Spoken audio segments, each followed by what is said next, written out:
And from Qatar, we're honored to host the Deputy Prime Minister and Minister of Foreign Affairs, the Deputy Prime Minister and Minister for Defense Affairs, the Minister of Finance, the Minister of Energy and Industry, the Minister of Economy and Commerce, the CEO of the Qatar Investment Authority, and the Qatar Ambassador to the United States. What a team.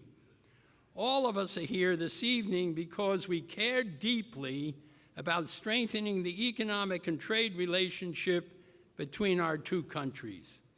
The foundation of that partnership is a robust commercial engagement and investment, and this important strategic dialogue helps fortify it. The U.S. Chamber has worked closely with our counterparts in Qatar and the government of both nations to expand and diversify this relationship. We're also fortunate to have a strong and dynamic AmCham partner in Qatar. We appreciate their leadership, collaboration, and support. By working together towards common goals, our nations can grow our economies, create jobs, and place new opportunities within the reach of all of our citizens. We already maintain a vigorous partnership. The U.S. is Qatar's largest foreign investor and its largest source of foreign imports. And Qatar has made significant investments here too. In 2015, the Qatar Investment Authority announced right here in this room on this stage that they will invest over $35 billion in the United States. And that number has since grown to $45 billion. We welcome these investments, which will benefit Qatar while strengthening U.S. infrastructure and creating American jobs. In the United States, this is what we call a win-win situation. To help move our mutually beneficial partnership forward, the Chamber was proud to be a driving force behind the launch of the U.S.-Qatar Economic and Investment Dialogue in 2015. The second meeting of the dialogue was held in Doha last year with Secretary Tillerson with us tonight. The U.S.-Qatar Business Council is proud to co-host this event and to see all of you here. For the next couple of days, you will be hearing a lot about America's extensive commercial interests with Qatar, about the opportunities for more U.S. exports in sectors like food and bulk storage, about the jaw-dropping 244% increase in official military sales in just 1 year, and about the money the Qatari government has already invested in the U.S. and its plans to invest a lot more. You will hear to Qatar, and Qatar's investments in the U.S. support almost 1 million U.S. jobs. You will hear about how Qatar turned regional diversity into an opportunity for exporters and investors by dramatically opening up its market so that businessmen and women can come in without visas, own 100% of an enterprise, apply for permanent residency, and employ Al Jazeera's coverage. These issues affect the business climate, so no one in this audience should hesitate to raise these topics with the ministers from Qatar and get the straight story. The fact is now, with competition from China, a resurgent Russia, it depends on the mutually profitable web of investments, energy supplies, and defense relationships that our allies provide. At a time when many of America's allies are spending less than 2% of their GDP on defense, Qatar wants to expand Al-Udeid and increase its purchases from the U.S. Good evening, everyone. My name is Kush Choksi. I work for Tom Donohue as Senior Vice President for the Middle East and Turkey at the U.S. Chamber of Commerce. It is now my pleasure to introduce to you Wayne Warwick, ExxonMobil's Vice President for Middle East and Russia, who in turn will say a few words and introduce Qatar's Minister for Foreign Affairs.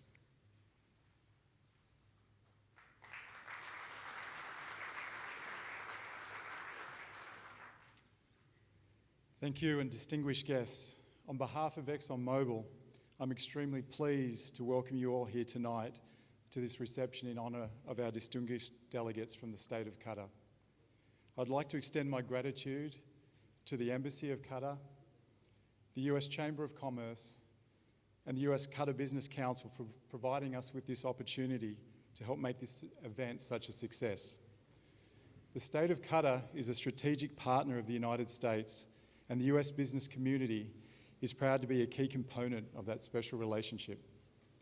We applaud the commitment of His Highness, the Emir, to resolve the current diplomatic crisis through constructive dialogue while ensuring minimal impact on the general public and business activities.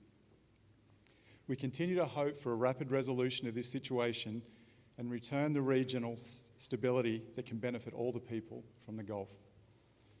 ExxonMobil shares a long and successful history with the state of Qatar, spanning more than 2 decades. The partnership is one of ExxonMobil's strongest and is very strategic for both parties. We're particularly proud of the long-standing partnership with Qatar Petroleum and our joint efforts to develop the gas business in Qatar. We're working to expand this relationship with Qatar Petroleum on projects within Qatar and internationally. As a tangible example of this international expansion, in April last year, ExxonMobil and Qatar Petroleum signed a production sharing contract in Cyprus. Thank you once again for this opportunity. I wish the Qatari delegation a fruit to introduce His Excellency Sheikh Mohammed bin Abdulrahman Al Thani, Deputy Prime Minister and Minister of Foreign Affairs for the state of Qatar. Thank you very much.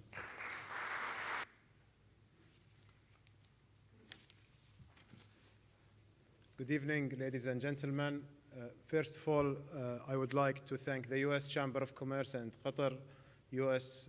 Business Council for hosting this important event, and I would like to also thank my dear friend and colleague, the Secretary of State, Secretary Tillerson, for making the time and joining us in this event.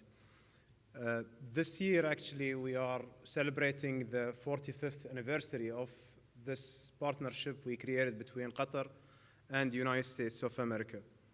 And tomorrow we are having a big day which will be hosted at the State Department for both countries that will host the Qatar and US strategic dialogue.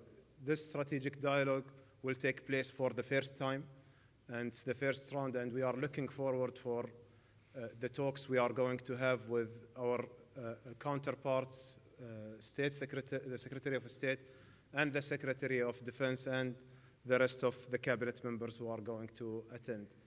We are coming from Qatar with the desire to develop and the determination to develop this partnership further. It's not only, we are not talking only about security and defense and those hard stuff. The business element of this relationship is critical. We have a well-established business relationship between our both nations.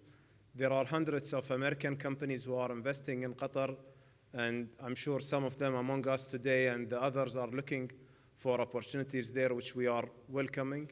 The Qatari investments in the US economy is not only Qatar Investment Authority investments, which is $45 billion, but there are a lot of Qatari entities which are investing in the US economy, which is exceeding $100 billion, thanks to the mutual trust we have built throughout the years of this partnership. And we are looking forward to see this partnership growing, and the next dialogue we will have together between Qatar and the United States, we want to celebrate the progress we achieved in this year.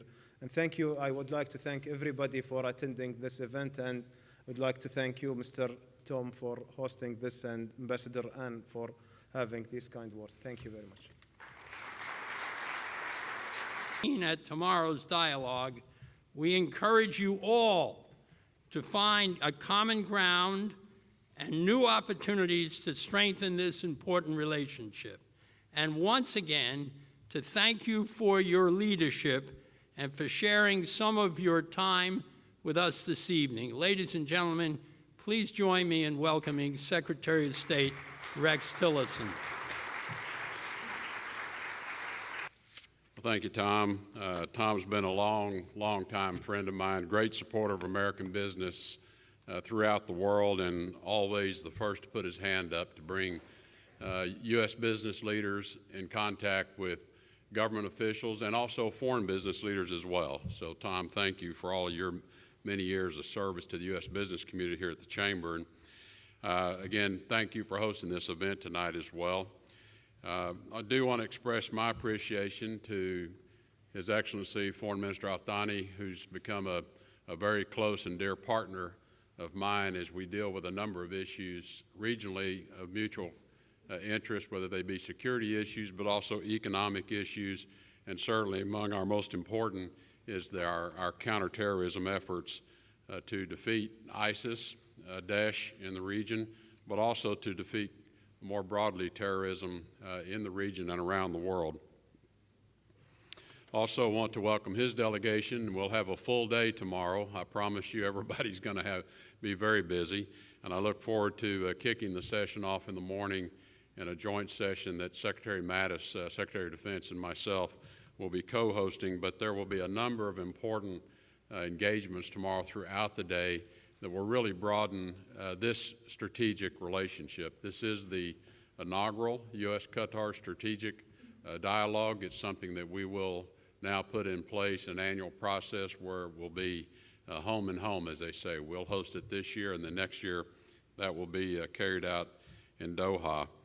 It's also a great opportunity to highlight the important business opportunities on tap and available in Qatar. Having spent many years as a business person in Qatar, it's been very gratifying to watch the business climate in Qatar grow and continue to improve, from a strong rule of law, a respect for contract sanctity, things that are important to every business investor, but also watching Qatar continue to grow and reform in other areas that are important, including their labor laws and the way they have reformed their treatment of foreign laborers as well, and there's been significant progress there. And I want to acknowledge that because I know that has been an issue in the past. But similarly, Qatar's faith in the United States as an investment destination, and you heard Tom Donahue highlight some of those numbers. I also know Qatar's had a good year in their investments in the U.S. stock market with, I think, 85 record highs in the U.S. stock market, and I do know they have a little bit of their sovereign wealth fund holding some U.S. stocks as well. So we are glad that they are a steady investor in our markets as well. I think by companies choosing to partner with Qatar, what I can tell you from not just my past experience, but the experience of many others, you have a reliable partner who lives up to their side of the deal. And I think that's mostly what we want, and I know that you want, is a reliable partner that while the negotiating may be tough, when the deal is done and you shake hands on it, both sides are going to live up to that deal. And I know that you can count on that with Qatar. That's the nature of the relationship the U.S. government wants with Qatar as well. We have such important shared strategic interest. The location of our air base in Qatar, Al Udeid, and Central Command, which is located, is key to our fight against terrorism, both the Defeat ISIS campaign in Iraq and Syria. But now as that campaign is achieving success and we now turn our eyes to the fight in Afghanistan, Al Udeid is critical and plays a critical role in our campaign in Afghanistan. I had the opportunity to utilize Al Udeid already this year when I made visits, gray tail visits, both into Afghanistan and Iraq. And the folks at Al Udeid were able to pull that off for me on a very covert basis. I learned later I'm the only secretary, not just of state, but defense or any other, that has visited 2 combat zones in 2 countries on the same day. And only Al Udeid could have pulled that off, and our fine men and women in uniform. I was flying back from Poland on Saturday and had to get a fuel stop in Shannon. Some of you have landed in Shannon many times. And I was waiting for the turnaround, and they told me that there were 190 men and women in uniform out in the lobby area. Actually, they were near the bar, but 190 men and women in uniform who were on their way home from Qatar. So I went out to the lobby and shook a lot of hands. We took a lot of photos. But to a person, I asked them, so how'd you enjoy your experience at Al Udeid and in Qatar? And they all loved it. And so we thank Qatar for hosting our men and women in uniform. We appreciate that you do that, and that the ease with which you allow them to rotate in and out is so vital to our mission, our counterterrorism mission there in the Middle East. Lastly, I think the importance of this dialogue tomorrow is to, I think, highlight a number of things. First, it is to reconfirm this very important security partnership that exists between the United States and Qatar. And this really dates back to 2002 when the then Emir and George Bush entered into an agreement to locate Central Command in Qatar. And I pulled up all of those documents to read them not too long ago, and I find that all of the commitments we made to one another in 2002 have endured across these last 15 plus years. And so part of our discussion tomorrow is to reconfirm that those commitments still endure, that the United States is committed to Qatar's sovereignty, and that anyone that would threaten Qatar's sovereignty, Qatar knows it can count on the United States to stand with it in terms of abiding by all UN conventions to protect Qatar's sovereignty. But more importantly than that, it's a very forward-looking dialogue tomorrow about where are we going with this security relationship. And Qatar has offered to do more to strengthen our operations at Al Udeid, very important to us. But we're also going to have a good discussion around continuing to advance a very important memorandum of understanding that was signed between the United States and Qatar last summer to counter terrorism. And it deals with Qatar's commitment to assist the United States and for the United States to assist Qatar in disrupting terror financing networks, to identifying terrorists so that we can prosecute terrorists, and to ensure that we are supporting a stable Middle East throughout the region. As to the dispute that's been underway now for some months, we hope that we can find a solution to that dispute as well. It really serves none of the parties' purpose. It undermines our stability in the region. And so the President has made a commitment to do what he can to bring the parties together, and we are encouraging that as well. But I think what all of you should take away is Qatar is a stable country. It's a great country to do business with. And what Qatar should take away is the United States is committed to this partnership, both from a security standpoint and a commercial standpoint. And we look forward to many, many years of peace and prosperity in your region, but real prosperity between our two nations as we both invest in one another's future. And I thank all of you for being here, and I thank what you do on behalf of the American people, because American business is at the heart of what makes this country great. So thank all of you.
and gentlemen, international trade and investment form a key part of Qatar's future growth and diversification.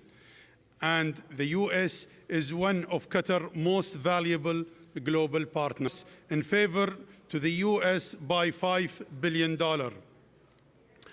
More than 500 companies established in Qatar with a partnership between Qataris and American citizens, while there are 102 U.S. companies operating in Qatar, 100% owned by U.S. citizens.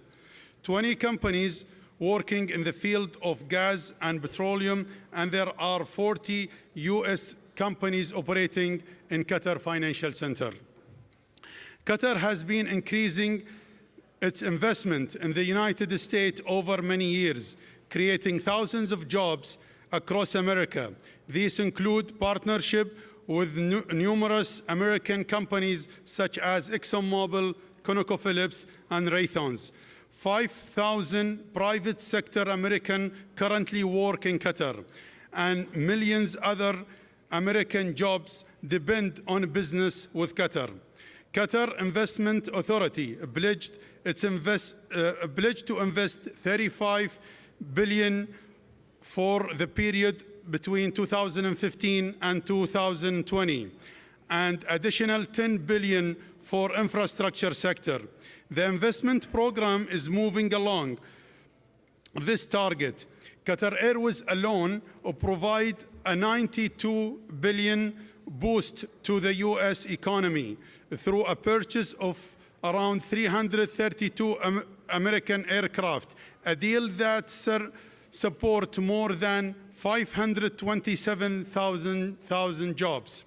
Ladies and gentlemen, as you are aware, we are gathering today at a time of global economic uncertainties and challenging circumstances for Qatar. Following the impose of the illegal blockade on our country on June 5th of last year, a blockade aiming to undermining Qatar's position as economically independent and a sovereign state. However, today Qatar is emerged stronger and more independent economically than ever before. Today, the illegal blockade has presented the opportunity for Qatar to make its economy more accessible to the world. We have seized this opportunity. Qatar successfully established a direct commercial route with a number of strategic hubs around the world, and trade has diverted to Qatar's major trading partners. The Qatari economy continued its positive performance during its past year, which confirmed that it was not much affected by the blockade imposed on the state of Qatar, due to the wise policies adopted by the state, which stimulate all sectors of economy to achieve increased productivity. In 2017, the total GDP increased to $220 billion compared to $218 billion in 2016. The annual real growth rate of GDP at constant price reached 2% in 2017. And it is worth to mention here, according to the latest report released by the World Bank, Qatar real GDP growth is expected to increase to 2.6% in 2018. Share of a non-oil and gas sector in GDP at a constant price is a 52% in 2017.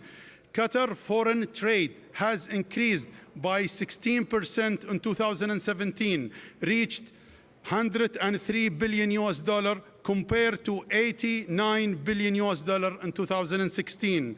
Qatar total export increased by 19% to reach $68 billion in 2017. From $57 billion in 2016.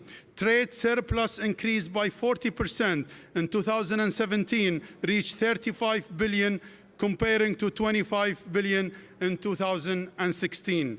Ladies and gentlemen, all these positive indicators show that we overcome the blockade, which enhanced Qatar economy competitiveness, position our country as a highly attractive destination for U.S. investors. The business environment in Qatar is being designed and improved to transform economy and encourage foreign direct investment. In addition to the backing provided by the strong sovereign credit rating, foreign investors now enjoy a flat, low rate of taxation, a business-friendly environment, and the world-class infrastructure for improved access to a region market. Our economy is open, and we are welcome U.S. business and investor to join us to develop our country. Thank you very much. Special word of thanks to ConocoPhillips and Andrew Lundquist that serves as the chair of the U.S. Chamber's U.S. Qatar Business Program. Thank you.